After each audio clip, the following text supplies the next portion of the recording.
Then the other message, which is in line with the Sustainable Development Goal 14, which is use the resources of the ocean sustainably.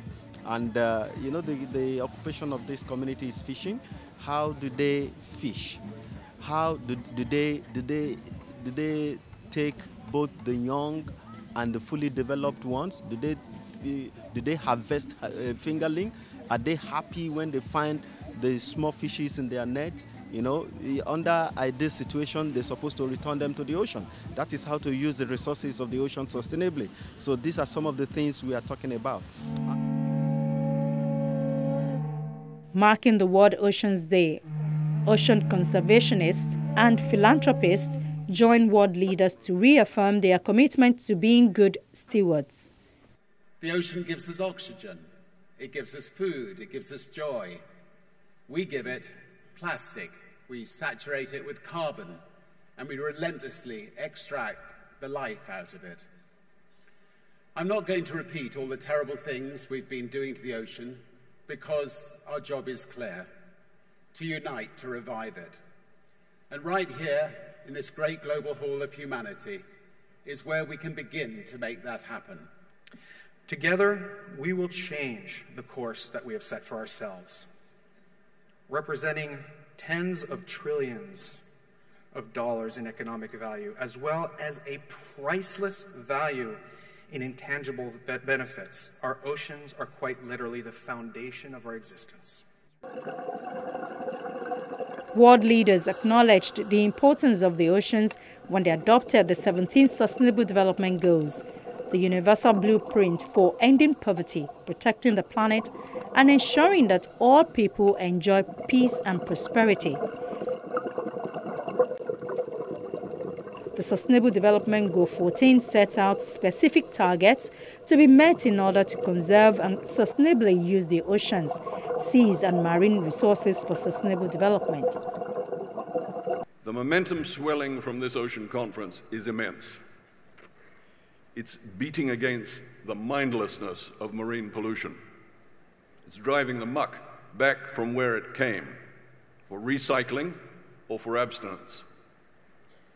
It's propelling rationality for the good of all into the elimination of harmful fisheries subsidies and decisive action to end destructive and illegal fishing practices. It'll carry us forward to sustainable fisheries management and the restoration of fish stocks in the shortest feasible time.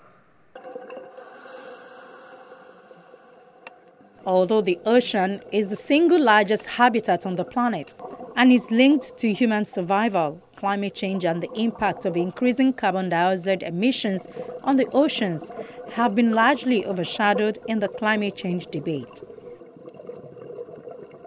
The oceans, which produce half of the world's oxygen, regulate the Earth's climate and temperature, provide food and water, and are home to hundreds of thousands of species, have been a staunch ally in curbing climate change. More than 93% of all the heat people have added to the planet since the 1950s has been absorbed by the oceans, but at a price. Rising ocean temperatures and increased acidification are now becoming apparent in melting Arctic sea ice and coral bleaching. Immediate mitigation, protection, restoration and adaptation actions are needed. Rich countries need also to support developing countries that don't have waste management, that don't have the proper recycling possibilities, but there are techniques to do that.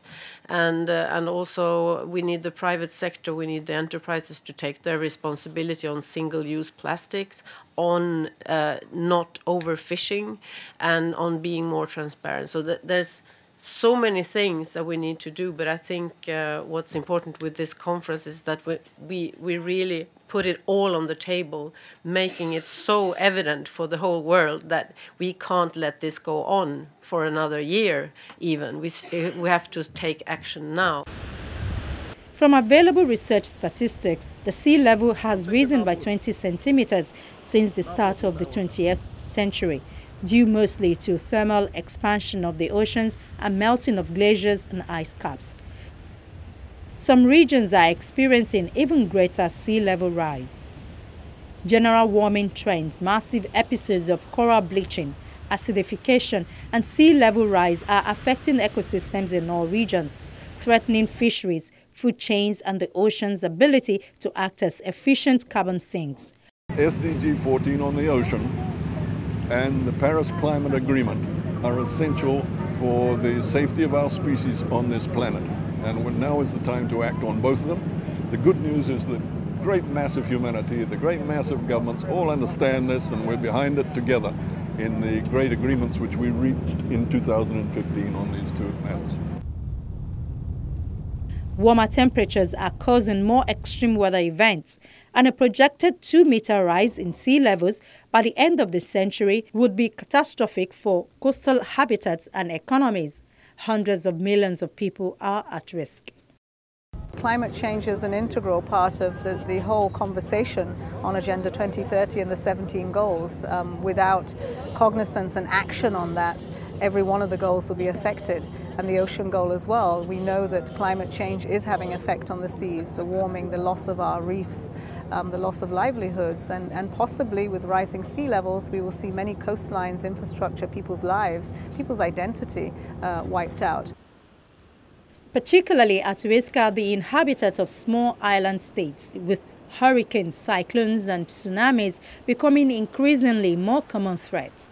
According to the United Nations Office for Disaster Risk Reduction, losses due to disasters from natural and man-made hazards, including floods, storms, and the impact of climate change are mounting, costing governments over $300 billion globally each year.